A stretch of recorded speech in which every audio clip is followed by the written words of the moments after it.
Bonjour à toutes et à tous. En janvier, j'ai choisi de ne lire qu'un seul auteur dans le cadre d'un challenge proposé par Nabolita, et j'ai souhaité explorer l'œuvre de Nathaniel Hawthorne, qui est un romancier et nouvelliste américain du 19e siècle. Je vous propose donc de découvrir 4 de ses œuvres. Nathaniel Hawthorne est né en 1804 à Salem et mort en 1864 à Plymouth. La ville de Salem, c'est une ville marchande et un port très important sur une route commerciale qui s'appelle l'Old China Trade, qui a été particulièrement importante entre la fin de la Révolution américaine et le milieu du 19e siècle à peu près. Mais c'est un port qui petit à petit a été déclassé parce qu'il s'envasait progressivement, et donc d'autres ports du coin plus importants l'ont devancé, c'est-à-dire Boston mais surtout New York. Le père de Nathaniel Hawthorne d'ailleurs était capitaine de la navire marchande et il est mort quand Nathaniel avait 4 ans. Salem, évidemment, vous connaissez ce nom beaucoup plus pour les procès de sorcellerie qui ont eu lieu en 1692-1693. C'est la chasse aux sorcières la plus importante qui ait eu lieu dans toute l'histoire de l'Amérique du Nord. On compte 14 femmes et 6 hommes exécutés et des centaines de personnes emprisonnées. C'est un exemple dans l'histoire mondiale de fanatisme religieux, d'isolationnisme, d'une justice partiale et également de misogynie. Après la mort de son père, Nathaniel reste à Salem à vivre avec sa mère et ses sœurs. Puis, dans son adolescence, il fréquente le Bowdoin College, je sais pas si je prononce bien ce nom, à Brunswick dans le Maine, où d'ailleurs il va rencontrer d'autres personnes qui seront amenées à devenir connues, par exemple Longfellow, qui est un grand poète américain et qui deviendra son ami, mais surtout Franklin Pierce, futur président des États-Unis. En 1841, Nathaniel Hawthorne participe à la création d'une communauté utopique qui est basée sur le fouriérisme, dont je reparlerai plus tard, et lui n'y restera quasiment un an. Il la crée moins pour des raisons altruistes qu'en fait pour des raisons un peu économiques, parce qu'il essayait de mettre de l'argent de côté en vue de son mariage avec Sophia Peabody. Il ne restera à Brook Farm qu'à peu près un an, et il se mariera avec Sophia en 1842. Bien que tous les deux étaient assez âgés, elle avait 32 ans et lui quasiment 36, c'est un mariage qui était très heureux, malgré la santé fragile de Sophia, qui vraisemblablement en fait avait reçu dans son enfance contre le mal de dents un traitement au mercure qui a fragilisé sa santé pendant toute sa vie. Tous les deux vont emménager à Concord dans le Massachusetts, où Nathaniel Hawthorne va se lier avec les grands auteurs transcendantalistes locaux, par exemple Ralph Waldo Emerson, Henry David Thoreau, Margaret Fuller, etc. Avec sa femme Sophia, il aura 3 enfants. La première, Una, je crois qu'elle était handicapée mentale. Ensuite, Julian a été journaliste et écrivain, il a fait de la prison pour escroquerie. Et enfin, Rose, qui est devenue religieuse. En 1846, Nathaniel Hawthorne est nommé inspecteur au bureau des douanes de Salem, un poste qu'il va occuper pendant à peu près 3 ans, jusqu'à en être expulsé pour des raisons politiques, ce qui fera grand bruit à l'époque. Après son éviction du bureau des douanes, il aura une période très prolifique où il écrira plusieurs des romans qu'on lui connaît aujourd'hui. En 1850, il écrit et publie La Lettre écarlate, qui rencontre un grand succès qui lui permettra de devenir indépendant financièrement. À cette époque, il va déménager à Lenox dans le Massachusetts, où il va écrire d'autres romans de qualité, mais il n'appréciera pas particulièrement ce séjour, n'appréciant pas notamment les hivers à la montagne. Il y fait néanmoins à cette époque la connaissance d'Herman Melville, qui lui dédiera d'ailleurs son chef-d'œuvre Moby Dick. Il reviendra ensuite à Concord et emménagera dans une résidence qui s'appelle The Wayside, qui est un vrai monument de l'histoire littéraire locale, puisque auparavant, elle avait été habitée par la famille Alcott, et notamment Bronson Amos Alcott, qui était le père de Louisa May Alcott, l'autrice de Little Women, alias Les 4 filles du Dr Marsh. En 1803, Franklin Pierce, je vous parlais de lui au début, devient président des États-Unis. Donc il permet à son ami Hawthorne d'avoir un poste très en vue comme consul des États-Unis à Liverpool. C'est vraiment un très beau poste et qui est très lucratif. Mais en 1857, lorsque la présidence Pierce se termine, Hawthorne est également, comme autrefois, évincé de son poste pour des raisons politiques. Et là, avec toute sa famille, il en profite avant de retourner aux États-Unis pour voyager en France et en Italie. Il en profitera d'ailleurs en Italie pour réunir beaucoup de documentation pour son roman The Marble Faun, ou le faune de marbre. Il revient ensuite à The Wayside à Concorde, et ses dernières années sont globalement marquées par la maladie, la dépression et aussi par des accès de démence. Il vit de manière extrêmement solitaire puisqu'il ne voit que sa famille et son seul véritable ami intime, Franklin Pierce.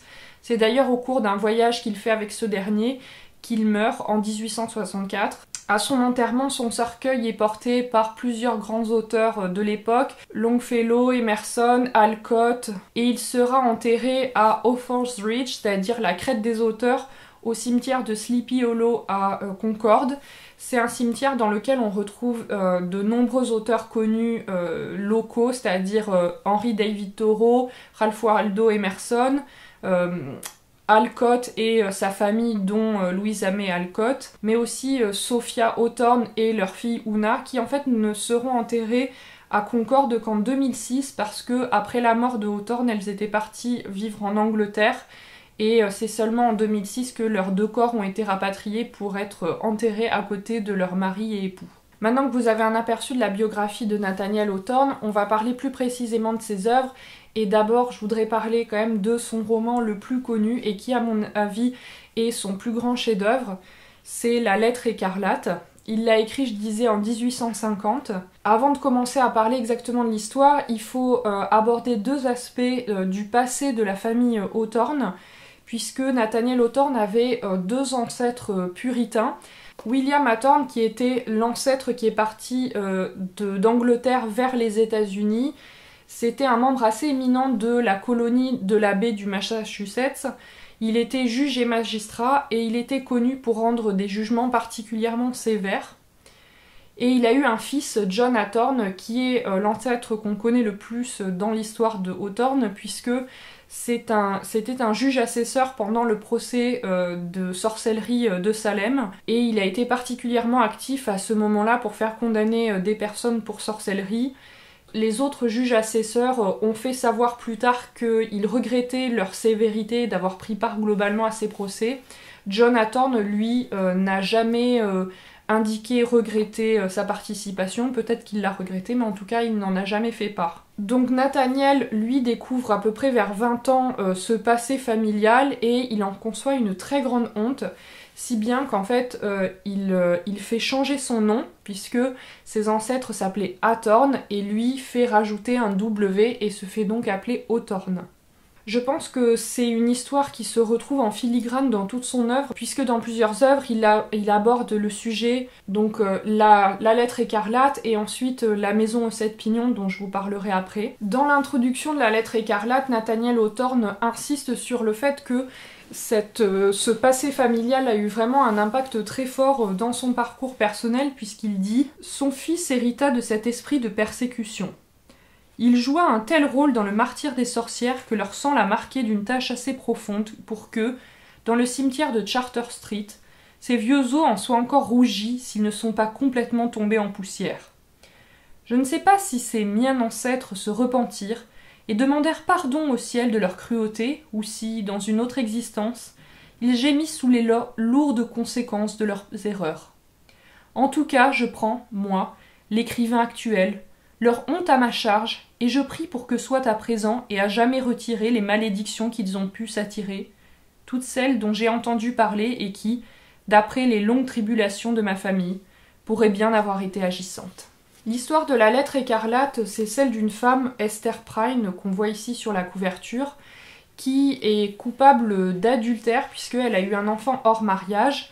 Elle refuse de dire le nom du père, et elle est condamnée en fait à porter jusqu'à la fin de ses jours un A brodé sur sa poitrine, un A rouge, donc la lettre écarlate, A signifiant adultère. Donc elle est l'objet de la honte de toute sa communauté puritaine, puisque ça se passe au XVIIe siècle. Et en fait, dans la foule, au moment où elle est mise au pilori, se présente un homme sous une fausse identité, qui se trouve être son mari qui était porté disparu depuis plusieurs années, et qui se dit que, après tout, elle doit pas être la seule à payer pour son crime, donc il essaie de rechercher qui est le père de l'enfant, et très rapidement ses soupçons se portent sur le révérend Dimmesdale, qui est le pasteur de la paroisse, qui est très apprécié de ses ouailles, mais qui semble souffrir en fait d'une culpabilité intérieure qui le rongerait, et donc il y a en fait ce tiraillement entre Esther qui essaie de sauver le révérend par son amour, et Roger qui essaie lui de faire de tuer en fait intérieurement le révérend. Donc voilà en tout cas l'histoire de la lettre écarlate. Donc vous aurez compris que c'est un livre en fait qui entend dénoncer le fanatisme. C'est un thème qu'on retrouve souvent dans l'œuvre d'Hawthorne, et notamment dans Valjoie dont je parlerai tout à l'heure. Hawthorne, en fait, dans cette œuvre, dénonce vraiment la violence humaine et l'hypocrisie puritaine. Dans ce livre, l'auteur prend un personnage féminin comme martyr, donc Esther Prynne, et je trouve que, globalement, dans l'œuvre de Hawthorne, il place souvent les femmes très haut dans son panthéon personnel. Souvent, la femme est sanctifiée chez Hawthorne, puisque Hawthorne considère qu'elle est d'une plus grande pureté, que ça soit au niveau moral, il la loue également pour sa beauté, mais aussi pour son innocence. On le voit à travers différents personnages dans son œuvre, Esther dans La lettre écarlate, Phoebe dans La maison aux 7 pignons, ou bien Priscilla dans Valjoie. Parfois, les femmes sont plus faibles, mais elles sont également attendrissantes à leur façon. C'est le cas par exemple d'Hepzibah dans La maison aux 7 pignons dont je parlerai, ou parfois elles peuvent être au contraire actrices de la violence des hommes. On le voit dans La lettre écarlate avec certaines femmes qui sont pas forcément nommées, mais qui sont les plus farouches, les personnes qui veulent le plus de mal à Esther. Pourtant, à la fin, Esther devient en fait un modèle pour les femmes, et elle crée une forme de sororité dans une société patriarcale, ce que je trouve très intéressant. En effet, Hawthorne dit dans les dernières pages: mais au long des années pénibles et lourdes de pensées qui devaient composer la fin de la vie d'Esther, la lettre écarlate cessa d'être un stigmate attirant l'amer mépris du monde. Elle devint le type de quelque chose sur quoi s'affliger, un objet à la fois d'horreur sacrée et de révérence. Et comme Esther n'avait aucune fin égoïste, ne vivait ni pour son intérêt ni pour son plaisir, les gens allaient à elle avec toute leur perplexité et tout leur chagrin, et lui demandaient conseil comme à quelqu'un qui avait passé par un très grand malheur. Les femmes pliant sous les épreuves sans cesse renouvelées de la passion blessée, gaspillée, mal placée ou coupable, ou sous le sinistre fardeau d'un cœur sans emploi parce qu'il n'était pas estimé à son prix et que nul n'en voulait, les femmes surtout se rendaient à la chaumière d'Esther. Elles venaient demander pourquoi elles étaient si malheureuses et s'il n'y avait pas de remède. Esther les consolait et les conseillait de son mieux. Elle leur disait aussi que des jours plus clairs viendraient, quand le monde serait mûr pour eux, à l'heure du Seigneur. Alors une vérité nouvelle serait révélée qui permettrait d'établir les rapports entre l'homme et la femme sur un terrain plus propice à leur bonheur mutuel. Pour en revenir aux figures des femmes chez Hawthorne, elles peuvent être au contraire ambiguës, sensuelles et même inquiétantes. C'est le cas par exemple de Zenobia dans Valjoie dont je vous reparlerai tout à l'heure, mais aussi de Pearl dans La lettre écarlate.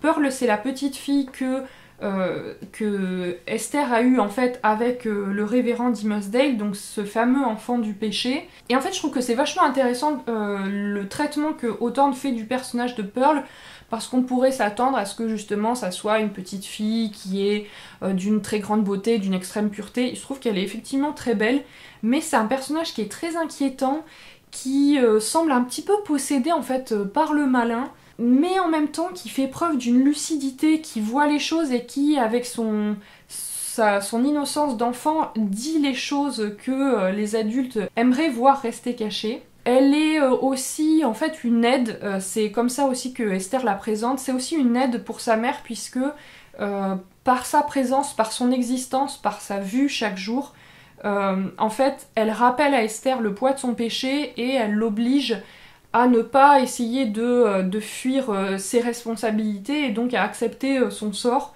Parce qu'à un moment, Esther, je crois, dit que si elle n'avait pas eu Pearl, en fait, elle se serait enfuie, ou peut-être même que en fait elle serait devenue sorcière comme certaines habitantes du village l'enjoignent à le faire.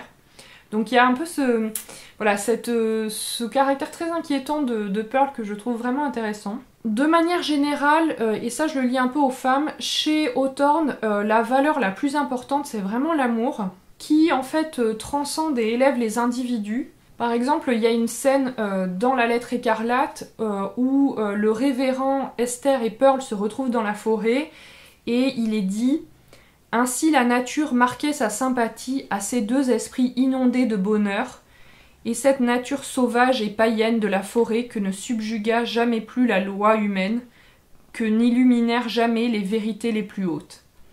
L'amour, qu'il vienne de naître ou s'éveille d'un sommeil de mort, créera toujours de la lumière, emplira le cœur du rayonnement qu'il répand sur le monde extérieur. » J'ai parlé des femmes, mais il faut aussi parler des hommes.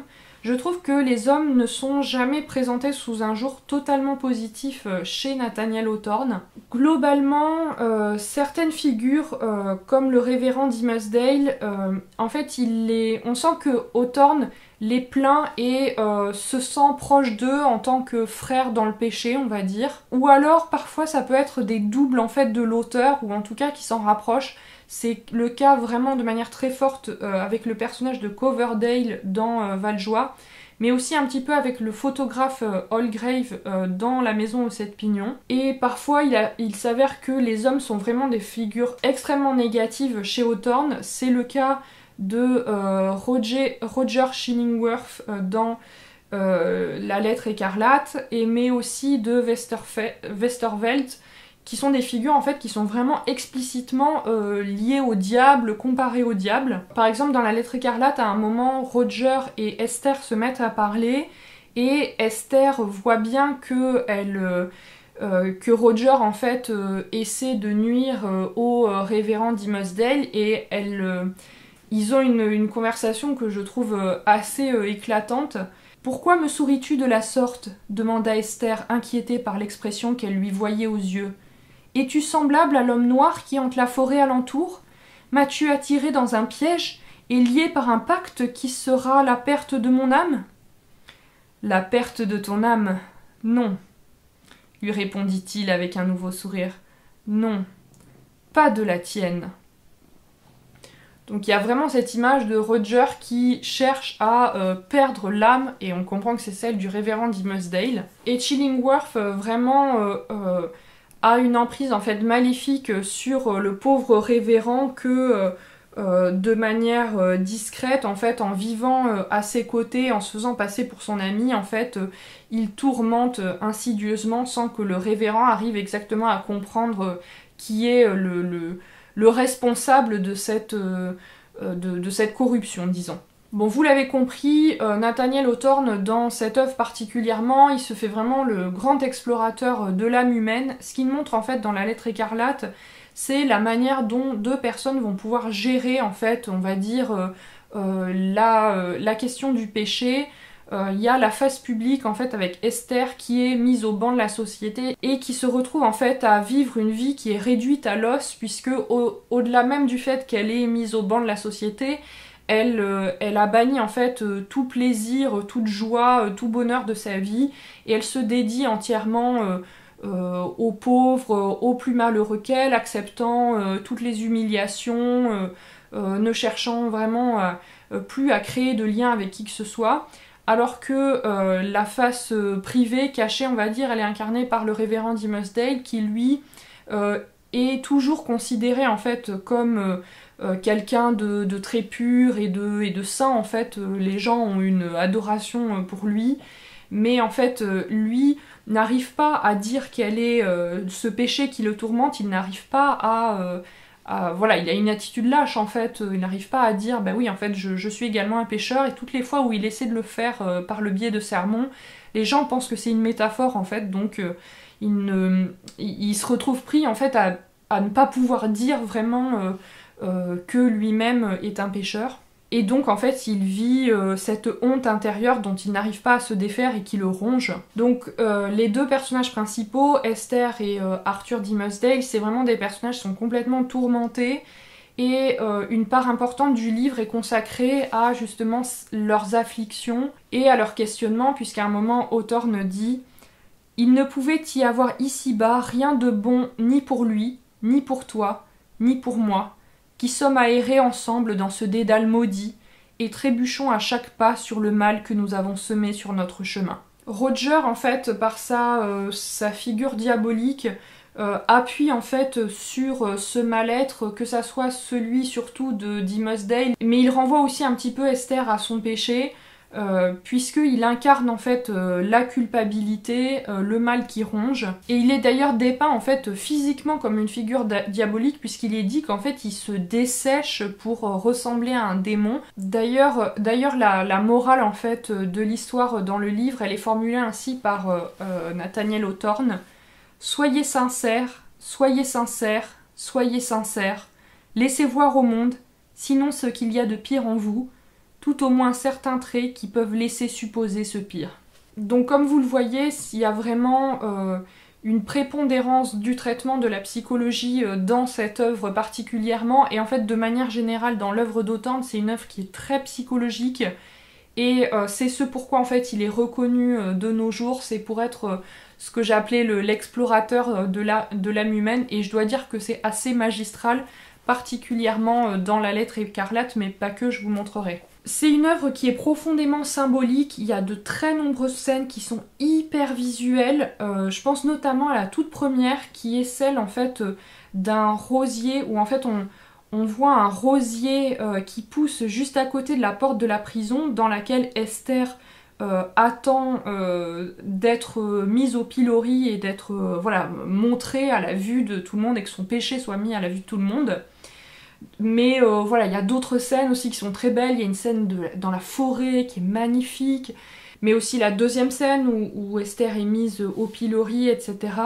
Tout est en fait chargé de symboles chez Nathaniel Hawthorne. Il y a par exemple une scène absolument incroyable où le révérend n'arrive pas à dormir et en fait il se rend sur la place du village où il y a l'estrade pour les gens mis au pilori et où a été Esther quelques années auparavant, et en fait à ce moment-là arrivent dans la nuit Esther et Pearl qui rejoignent sur le pilori le révérend, et donc bon, personne ne peut les voir en fait, mais ils sont tous les trois main dans la main sur le pilori, et à ce moment-là il y a un météore qui passe, genre comète de Halley, etc. Enfin, c'est absolument incroyable, c'est hyper beau comme scène, hyper visuel.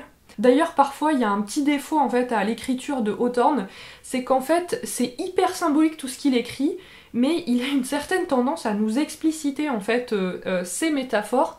Donc quand on voit ce rosier à côté de la prison, on se dit waouh, ça a tellement de sens, c'est tellement incroyable. Et en fait, qu'est-ce qu'il nous dit à ce moment-là, Hawthorne? Le trouvant juste au seuil de notre récit, qui va, tout à l'heure, se mettre en route de derrière cette porte de mauvais augure, nous ne pouvions guère faire autrement que de cueillir une de ces roses pour la tendre au lecteur. Elle symbolisera, espérons-le, une fleur rédemptrice qui pourrait peut-être doucement pondre chemin faisant ou, tout au moins, éclairera une bien sombre histoire de faiblesse et de douleur humaine. Bref, c'est un peu rageant parce qu'en fait il nous mâche le travail, notamment d'analyse, et c'est pas très gratifiant pour le lecteur. Mais j'avais entendu dire que Thomas Hardy, un autre écrivain du 19e siècle, lui qui est cependant anglais je crois, faisait la même chose dans son écriture. Je n'ai encore jamais lu Thomas Hardy, donc je ne saurais me prononcer sur ce point. Mais voilà, je trouve ça un petit peu agaçant, cette façon de faire. Hawthorne le fait assez régulièrement, il faut le dire malheureusement, dans La Lettre écarlate. Il y a une dimension en fait surnaturelle, je trouve, chez Hawthorne, et notamment dans ce livre-là, qui est jamais vraiment très loin. Je parlais de la scène du météore, mais aussi le fait que parfois Pearl, en fait, elle est comparée à un sylphe, en fait, un espèce d'esprit de la forêt. Et aussi, je trouve qu'il y a une dimension, en fait, un petit peu gothique dans La Lettre écarlate, mais qui, en fait, sera beaucoup, beaucoup plus importante dans La Maison aux 7 pignons, dont je vais parler ensuite, qui est vraiment, pour moi, authentiquement un récit gothique. Et également dans certains des contes dont je reparlerai également. Il y a aussi dans l'introduction de La Lettre écarlate un fantôme qui enjoint l'auteur à raconter l'histoire d'Esther Prynne. Bref, c'est un petit peu comique d'ailleurs cette introduction. Il y a vraiment que l'introduction qui est comique dans La Lettre écarlate, parce que le reste est franchement vraiment dramatique ou tragique. On rit pas du tout dans La Lettre écarlate, au contraire d'autres ouvrages de Nathaniel Hawthorne. Bref, moi c'est un livre que j'adore, je le trouve mais splendide, il est absolument incroyable, il est d'une densité au niveau de l'écriture, franchement mais j'enlèverai pas un mot, tout a du sens, et justement si vous voulez vous plonger dans l'écriture, il faut quand même, voilà, il faut s'accrocher, mais c'est pas dur à lire, mais c'est quand même très dense. Et moi je sais que je l'ai lu, c'était une relecture, La Lettre écarlate, je l'avais déjà lu il y a plusieurs années, et là j'ai vraiment pris le temps de m'attarder sur l'écriture, ici une traduction, et ça prend du temps si on veut vraiment s'attarder sur l'écriture. Si on se concentre juste sur l'intrigue, on peut passer plus rapidement, mais ce qui fait le sel de l'auteur, c'est vraiment cette écriture, cette manière de fouiller ces esprits tourmentés, etc. Et d'ailleurs, si ça vous intéresse pas globalement, voilà, les personnages tourmentés, je pense que vous pouvez passer votre chemin avec Hawthorne, parce que c'est vraiment ça le principal intérêt dans l'œuvre de cet auteur. Donc s'il y a vraiment un livre par lequel commencer, je dirais que c'est vraiment La Lettre écarlate, qui est à mon avis son plus grand chef-d'œuvre. Le livre suivant dont je vais parler, c'est La Maison aux 7 pignons. L'histoire de La Maison aux 7 pignons, c'est celle de la famille Pynchon, dont l'ancêtre, en fait, un juge, avait envie de faire main basse sur le terrain d'un pauvre Hare, le pauvre Mole, et pour obtenir le terrain, il l'a fait condamner pour sorcellerie le vieux Mole, et donc le vieux Mole, au moment de mourir, la corde cou, a dit devant tout le monde au juge Pynchon, tu boiras ton sang, enfin, ou Dieu est témoin que tu boiras ton sang, enfin un truc comme ça. Et en fait, quelques temps plus tard, au fait de sa gloire, le juge Pynchon, effectivement, meurt avec du sang qui lui coule de la bouche. Et en fait, toute cette famille Pynchon est marquée par ce crime originel et cette fin inexplicable en fait de cet ancêtre, et donc cette maison dite aux 7 pignons, et en fait le témoin de toutes ces générations qui se sont succédées, toutes marquées par l'empreinte de la culpabilité, de la gloire passée, du péché, etc. Bref, vous l'aurez compris, comme le précédent, c'est vraiment un livre qui est marqué par le passé familial de Nathaniel Hawthorne. Il y a cette dimension en fait dans La Maison aux 7 pignons de cette tache indélébile, en écho en fait au péché originel ou péché des origines. C'est un côté presque psychanalytique ou bien de l'ordre de la psychogénéalogie, cette histoire d'ancêtres maudits. Il y a une volonté de la part de l'auteur de faire un texte en fait moins sulfureux que le précédent, La Lettre écarlate, notamment parce que sa femme en fait, Sophia, qui est considérée par les biographes comme étant assez conservatrice, voulait quelque chose d'un petit peu moins sulfureux.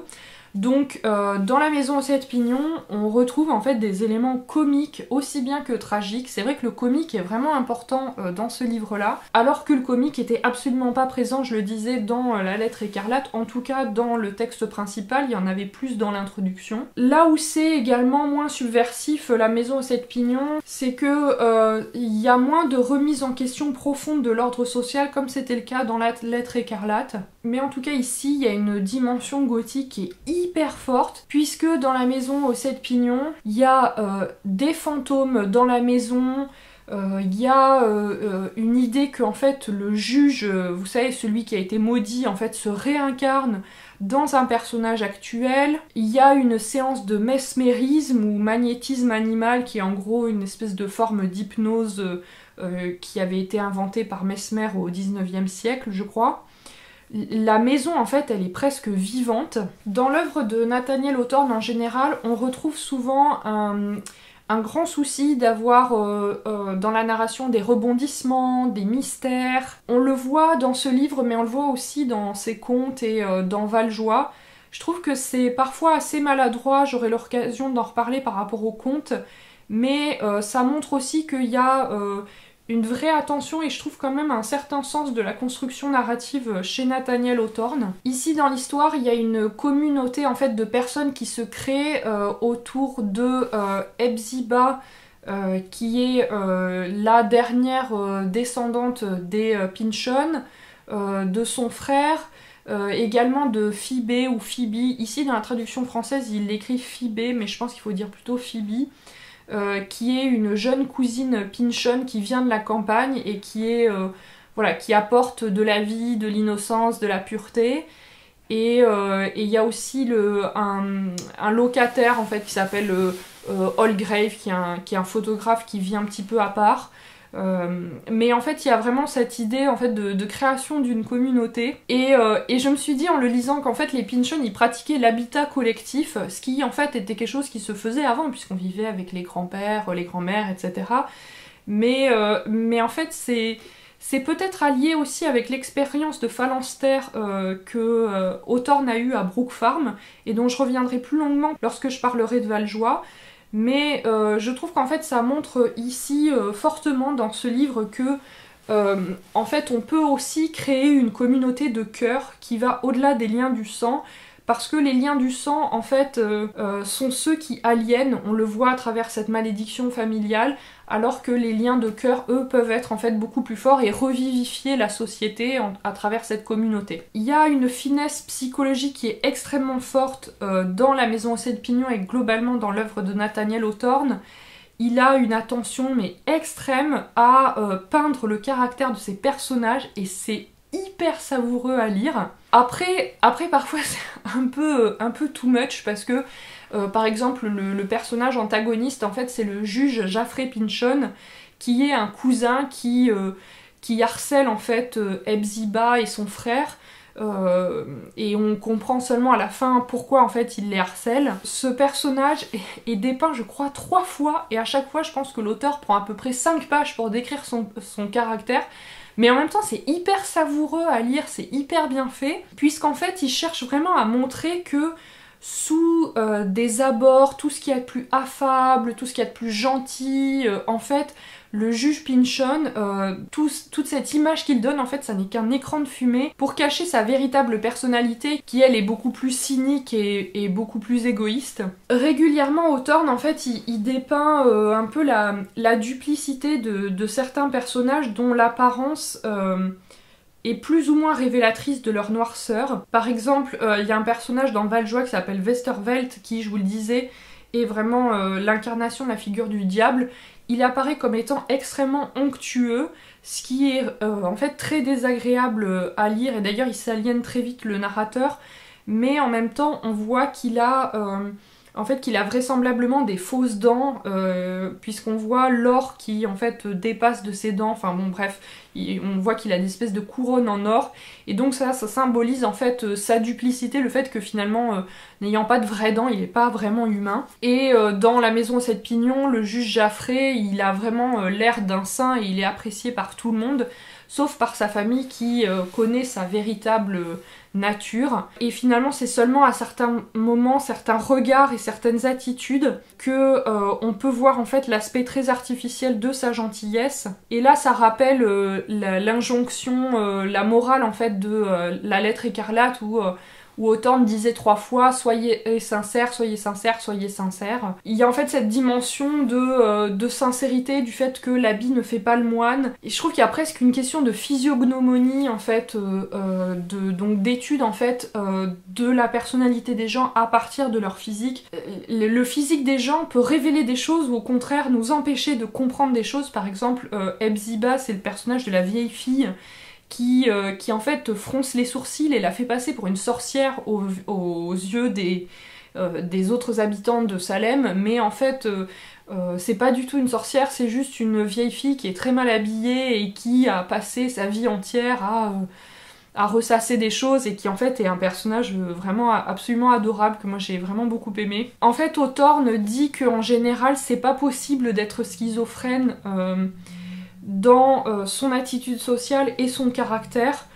En fait il montre que voilà, que cette se dire mon attitude sociale sera complètement différente de ce que je suis réellement intérieurement, en fait ça ne peut mener qu'à la perte. Soit ça fait des êtres qui sont fondamentalement méchants, comme Pynchon, comme Westervelt, ou bien ça donne des personnages tourmentés comme Arthur Dimmesdale qui finalement n'arrivait pas à se dire bon ben oui j'ai péché, je le sais, mais au fond j'ai une image sociale et j'arrive très bien à gérer les deux. Lui il n'arrivait pas à gérer cette schizophrénie, et je pense que c'est un peu le message que Hawthorne nous donne en général, c'est de voilà, d'être sincère et d'être en adéquation entre nos actes et notre personnalité. D'ailleurs, souvent, Hawthorne montre que la mort révèle les faux semblants et lève le voile.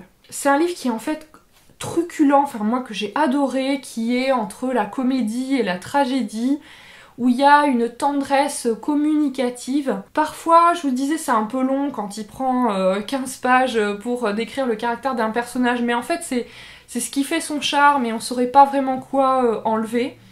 Et je trouve aussi que la fin est un peu invraisemblable. Voilà, je vous la révélerai pas, mais c'est... À un moment on se dit mais qu'est-ce que c'est que ce truc, c'est n'importe quoi, les gens agissent n'importe comment. Mais finalement il y a une dimension assez touchante à la fin de volonté de réparer les torts qui ont pu être faits. Je vous en dis pas plus, vous verrez, on s'y attend pas forcément, notamment il y a une révélation à la fin. Mais voilà, la fin est un peu what the fuck, on peut se le dire. Mais franchement c'est super bien comme livre. Pour moi c'est vraiment le deuxième chef-d'œuvre de Nathaniel Hawthorne.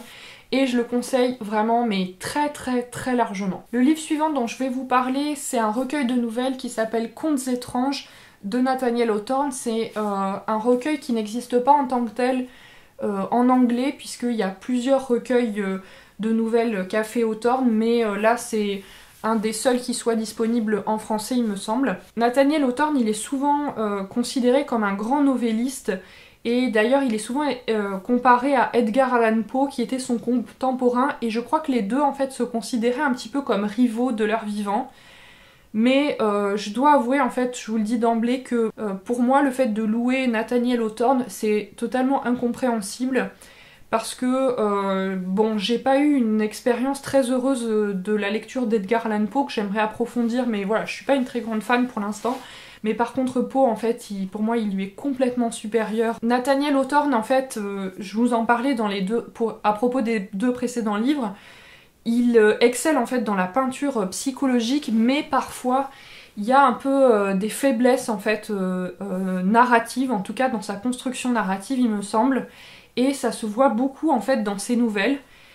Ce qu'il faut se dire c'est que Hawthorne il a des idées mais extraordinaire. Vraiment, il y a des très très bonnes idées qui président en fait à chaque nouvelle, mais ça marche pas forcément dans la façon dont la nouvelle est amenée.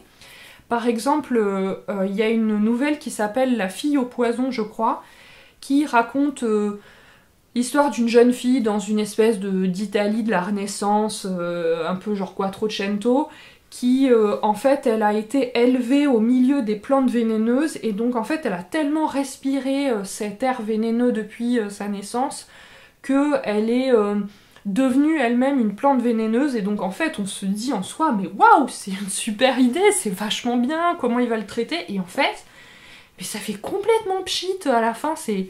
Enfin, je sais pas, ça régulièrement ça marche pas bien en fait, ces nouvelles, c'est assez décevant. D'ailleurs, il y a régulièrement en fait chez Nathaniel Hawthorne, alors c'est hyper visible ici, il y a une vision très naïve de la science, je trouve. Il y a un peu cette idée que les choses sont complètement magiques, sauf qu'en fait, il va mettre en scène des situations où la science est importante, par exemple la fille au poison, ou bien le plus important pour moi c'est The Birthmark, c'est-à-dire la tache de naissance, qui est censée être une des nouvelles les plus célèbres.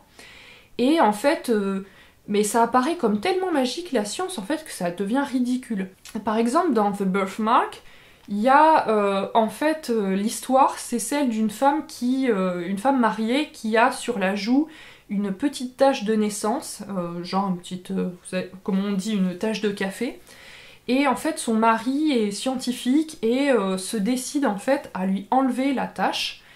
Et en fait, à la fin, il a réussi à enlever la tache, mais en fait le principe vital de sa femme était lié à la tâche et donc elle meurt. Et en fait, en soi, on se dit, mais c'est vachement bien, quelle bonne idée, c'est hyper intéressant. En plus, c'est vraiment... ça parle vachement, en fait, quand on connaît l'œuvre de Hawthorne en général. Et en fait, là où c'est problématique, c'est que la manière dont il se propose, le mari, d'enlever la tache de naissance, on pourrait se dire, de nos jours, je sais pas, bon, mais nous, de nos jours, je crois qu'on enlève au laser, ouais, évidemment, ça n'existait pas à l'époque, le laser, mais... il pourrait mettre une espèce de pommade ou un acide, un truc qui ferait que... Et non, là en fait, il lui fait respirer des vapeurs et en plus, elle s'en aperçoit même pas qu'elle est en train de respirer des vapeurs. Non mais en fait, c'est nul quoi. Je sais pas comment le dire autrement, mais c'est pas terrible en fait. Ça marche pas, on lit ça, on se dit, mais en fait... Chouchou, t'as cru que la science c'était de la magie quoi. Je sais qu'on est au milieu du 19e siècle, mais vraiment je vous dis, Edgar Allan Poe au même moment il fait des nouvelles aussi où il met en scène de la science, il n'y a pas ce sentiment là, enfin moi j'ai pas du tout eu ce sentiment. Peut-être que Poe était plus au fait des expériences scientifiques, c'est tout à fait possible, mais je trouve que vraiment ça gâche en fait le propos global. Franchement, il y a certaines nouvelles qui sont bien, moi honnêtement il y en a quelques-unes qui ne m'ont bien plu. Notamment, il y en a une qui a une forme un peu de conte philosophique qui s'appelle La grande figure de Pierre, je crois, que j'ai trouvé vraiment bien faite au niveau narratif et qui était bien. Il n'était pas question de science. Et c'est intéressant aussi quand Nathaniel Hawthorne enlève toute caractérisation en fait de l'environnement, ce qui fait que l'histoire est réduite à vraiment peu de choses et là ça marche bien en termes narratifs. C'est le cas par exemple d'une nouvelle qui s'appelle, je crois, La combe aux trois collines. Globalement, moi j'ai eu le sentiment en fait dans ce recueil que les histoires c'était plus des histoires à thèse que des véritables histoires. Comme si à chaque fois Hawthorne avait eu une idée et voulait l'incarner dans une nouvelle, mais que en termes narratifs, ça suivait pas forcément toujours très bien au-delà de la très bonne idée. Bon, moi vous l'avez compris, j'ai pas du tout apprécié la lecture de ce recueil. Je pense qu'en fait, si ça avait été un auteur moins connu, je me serais dit que c'était maladroit mais prometteur. Et là, comme c'est un auteur connu et que, c'est quand on a lu la lettre écarlate et La maison à 7 pignons, on se dit mais c'est pas possible qu'il ait pondu des trucs pareils. D'autant plus que ces nouvelles, en fait, elles sont pas toutes de la même époque. Je crois qu'il y en a... elles courent sur les années 1830-1850. Donc on peut même pas se dire c'est des écrits, enfin des nouvelles un peu maladroites de jeunesse, non pas du tout, là vraiment ça couvre une part importante de sa vie. Voilà, moi j'avais une attente plus importante et donc j'ai un peu une espèce de sentiment, on va dire, de gâchis en fait, de gâchis de son talent. Donc je ne conseille pas Les Contes étranges de Nathaniel Hawthorne. Enfin, le dernier livre dont je vais parler dans cette sélection, c'est à nouveau un roman, ça s'appelle Valjoie. C'est un livre en fait qui emprunte très fortement à une expérience de jeunesse de Nathaniel Hawthorne. Je vous parlais de son expérience à Brook Farm, qu'il a créé en 1841 avec d'autres personnes. Il l'a créé pour des raisons financières, il l'a quitté la même année que la création. Globalement, c'est un phalanstère en fait, Brook Farm, qui s'est inspiré du fouriérisme, donc les thèses de Charles Fournier, un philosophe français qui est né en 1772 et mort en 1837. Charles Fourier, en fait, il estimait qu'au même titre qu'il y avait une attraction universelle comme l'avait démontré Newton, il existait aussi en fait une attraction passionnée qui faisait que les désirs et les passions des individus étaient un reflet de leur destinée et que la société en fait qui oblige les individus à s'adapter en fait à la vie économique, politique, sociale, etc. est en fait un frein à l'accomplissement des passions des individus qui permettrait en fait d'arriver à l'harmonie universelle puisque tout le monde verrait ses passions satisfaites. Donc lui il estime qu'il faut changer la société pour qu'elle s'adapte aux passions des individus. Il imagine donc une nouvelle organisation de la société en phalanstère, c'est-à-dire en fait une communauté autonome et plusieurs communautés inspirées donc du fouriérisme ont été créés aux États-Unis, il y en a eu beaucoup, mais également en France, on en trouve par exemple des restes encore dans l'Aisne. Parfois, ça a pris une forme qui était proche en fait du paternalisme, c'est le cas par exemple en France du familistère de Guise, mais globalement en fait, ces communautés n'ont pas vraiment perduré, si ça n'est peut-être l'habitat collectif, l'habitat participatif, mais aussi certains kibboutz israéliens. Il est souvent considéré comme socialiste utopiste, mais il se distingue aussi en fait d'une certaine manière du socialisme parce qu'il ne cherche pas en fait à créer une société égalitaire. Lui, il pense qu'on peut combiner les différences et en fait, il cherche aussi à permettre à tout le monde d'accéder à un certain art de vivre et à l'opulence. En fait, c'est aussi une recherche de sa part, c'est donner accès à l'opulence à tout le monde. Pour en revenir à Valjoie, l'histoire de Valjoie, c'est celle en fait de 4 personnages dans une communauté qui s'appelle Valjoie en français et en anglais ça s'appelle Bleefdale, puisque le titre original c'est The Bleefdale Romance. Le principe c'est qu'il y a un narrateur qui s'appelle Coverdale, qui est un poète qui participe à la création d'une communauté utopique et il se lie en fait avec plusieurs personnages, notamment Hollingworth qui est un personnage qui est en fait un réformateur qui veut, alors je sais plus ce que c'est exactement, plutôt que de mettre les criminels en prison, il estime qu'il faut les réformer moralement, et qu'il faudrait créer un espèce de phalanstère pour leur montrer la vraie voie. C'est pas extrêmement développé ce qu'il prône. Et il y a un personnage, c'est celui de Zenobia, qui est une jeune femme belle, passionnée, assez libre, moderne, etc., qui fascine un peu tout le monde. Et arrive inopinément un personnage un peu mystère... Enfin, elle arrive de manière mystérieuse, mais elle n'est pas très mystérieuse elle-même. C'est Priscilla, qui est une jeune fille très pure, très innocente, qui est en adoration devant Zenobia, et en même temps qui tombe follement amoureuse de Hollingworth. Donc en fait on suit ces 4 personnages et leurs relations interpersonnelles. Dans cette histoire, le narrateur se place immédiatement en fait en observateur mais aussi acteur de cette communauté. Il regarde en fait presque avec ironie les convictions utopiques qui sont à la base du projet. Et au fond, en fait, je trouve qu'il est un peu surtout venu pour regarder depuis son rocher en surplomb cette communauté vivre et mourir peut-être. Finalement, comme il n'est pas vraiment investi émotionnellement dans le projet initial, le projet utopique de création de Valjoie, ça fait qu'il s'aliène en fait les autres personnages, mais ça lui permet aussi d'avoir un regard critique aussi bien sur la communauté que sur les agissements des différents personnages. Et ce que montre le narrateur Coverdale, et qui en fait est la thèse de l'auteur dedans, c'est de dire qu'en fait toutes ces aspirations utopistes, elles sont bien, mais elles se fracassent en fait contre les passions humaines. Autorne se fait donc dans ce livre vraiment le peintre de la psyché et des passions humaines, puisqu'il montre une figure du fanatisme, celle de Hollingworth. En fait, on voit que c'est un personnage qui est complètement fanatique, qui est obsédé par son idée, et qui n'a aucune considération pour le reste. Il n'estime pas que d'autres personnes puissent être attirées par d'autres projets que lui. Les gens ne sont intéressants que si ils vivent sous sa coupe et il se dédie entièrement corps et âme à son projet, à lui, etc. Donc c'est vraiment une figure du fanatisme, mais cette fois-ci c'est pas un fanatisme religieux, donc c'est un fanatisme réformateur. Pour autant, Hollingworth n'est pas un personnage qui est considéré comme diabolique dans l'histoire. Le personnage diabolique c'est Westervelt, qui est un personnage très étrange, aux agissements très bizarres, qui arrive de manière inopinée, tel un génie du mal dans la forêt.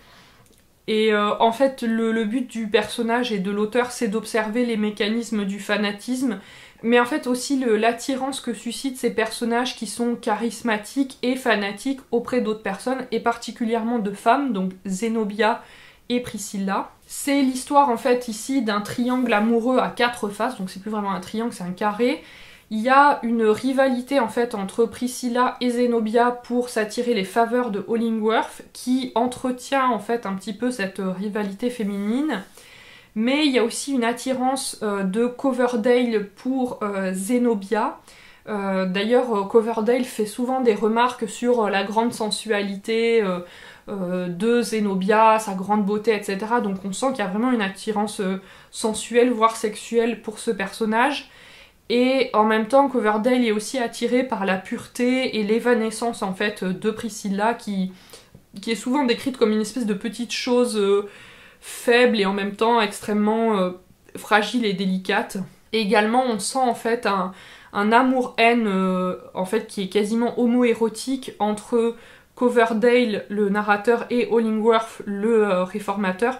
C'est pas moi qui l'invente, c'est ce qu'ont pu dire plusieurs commentateurs de l'œuvre, et effectivement on sent un petit peu cette tension dans le livre, même si c'est pas extrêmement franc. Ce qui m'a interrogée en lisant le livre, c'est que en fait Hawthorne passe beaucoup de temps à peindre la rivalité féminine entre Zenobia et Priscilla, mais je me suis demandé s'il était en fait conscient que en fait la rivalité féminine c'est un truc on nous montre le bourrichon culturellement avec ça, mais en fait globalement la rivalité féminine c'est quelque chose qui est entretenu par les hommes pour créer une forme de compétitivité, pour que les femmes passent plus de temps à se tirer dans les pattes plutôt qu'à lutter contre le patriarcat. Et je me suis demandé en fait s'il en était vraiment conscient. Autant passe beaucoup de temps effectivement à dire que Hollingworth n'est pas du tout digne de toute l'attention que lui portent ces deux femmes, mais voilà, je trouve qu'il est pas assez politique en fait à mon avis sur cette question de la rivalité. Et d'ailleurs, au contraire des autres livres, j'ai trouvé elles sont pas très nombreuses et elles sont pas extrêmement fortes, mais je trouvais qu'il y avait quand même des petites considérations légèrement misogynes, un peu essentialisantes en fait sur la femme, où il va dire bah oui la femme est un peu plus faible psychologiquement et donc elle est plus attirée par ses personnages, etc. Bon, enfin, c'est pas hyper clair non plus, mais quand on lit, on se dit, mais qu'est-ce que tu racontes, quoi, enfin... Je trouve que les personnages féminins sont beaucoup plus ambivalents dans ce livre-là. Il y a cette opposition entre Zenobia, qui incarne la beauté, la modernité, mais aussi l'orgueil, dont il est dit que c'est son principal défaut. Je crois qu'elle le dit elle-même d'ailleurs.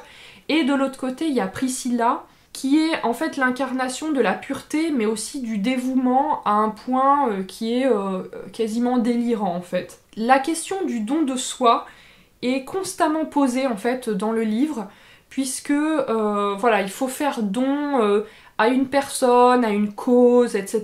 Donc c'est voilà, la question du dévouement, elle est centrale dans Valjoie. Il a été remarqué aussi à plusieurs reprises que Zenobia était une métaphore d'une personne existante qu'a connue Hawthorne, c'est Margaret Fuller, je vous en ai un tout petit peu parlé.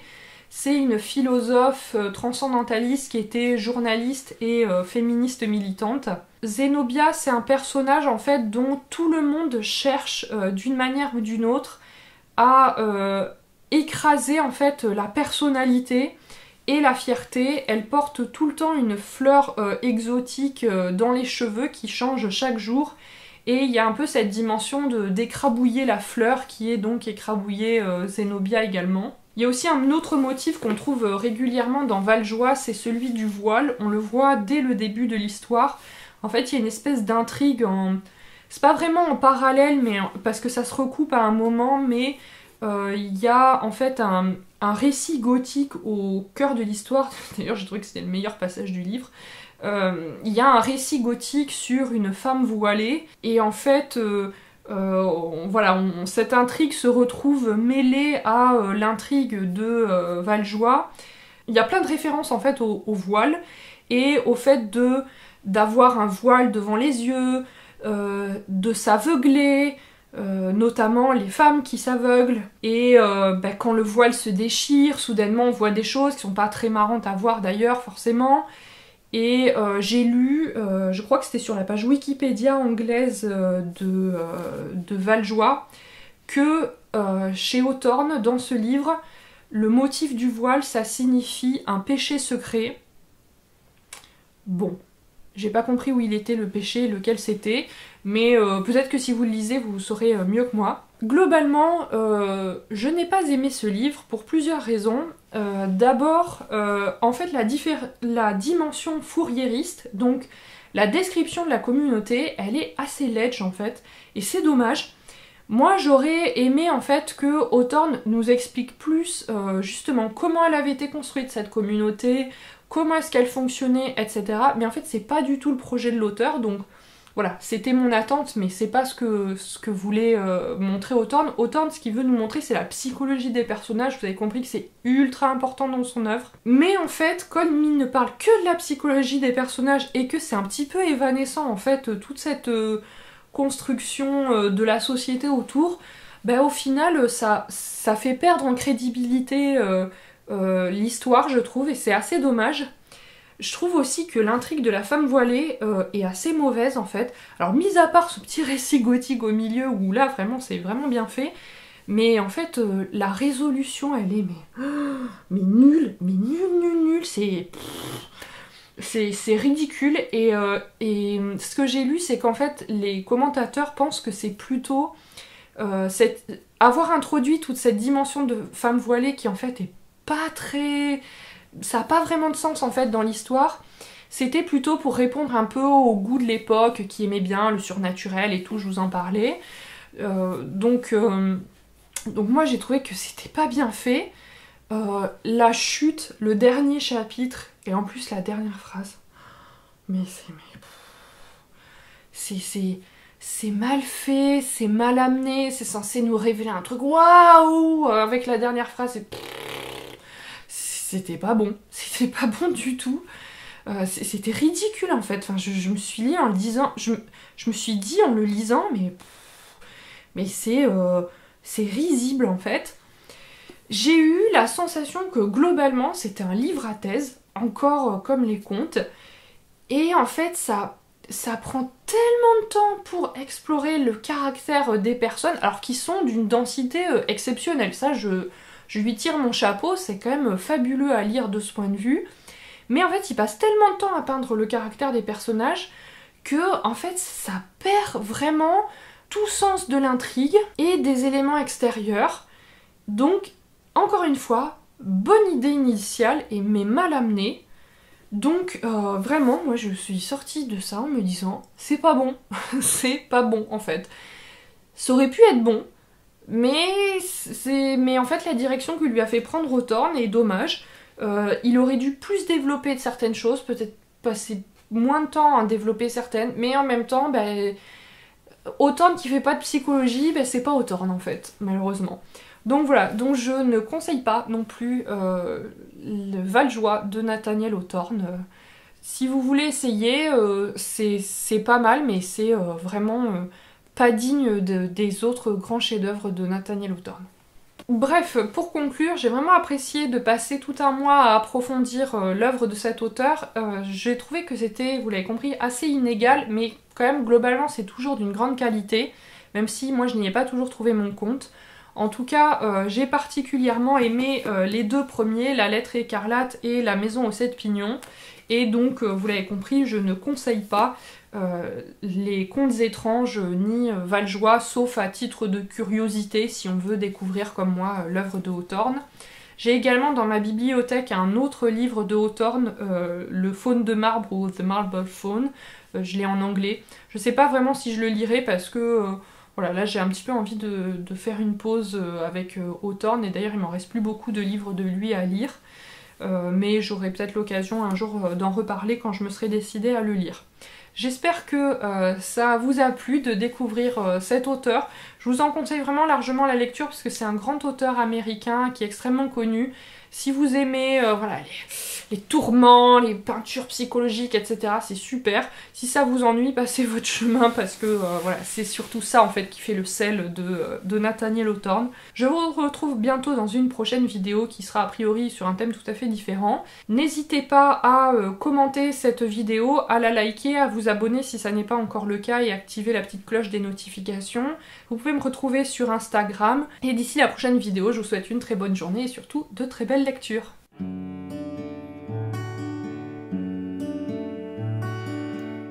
Thank you.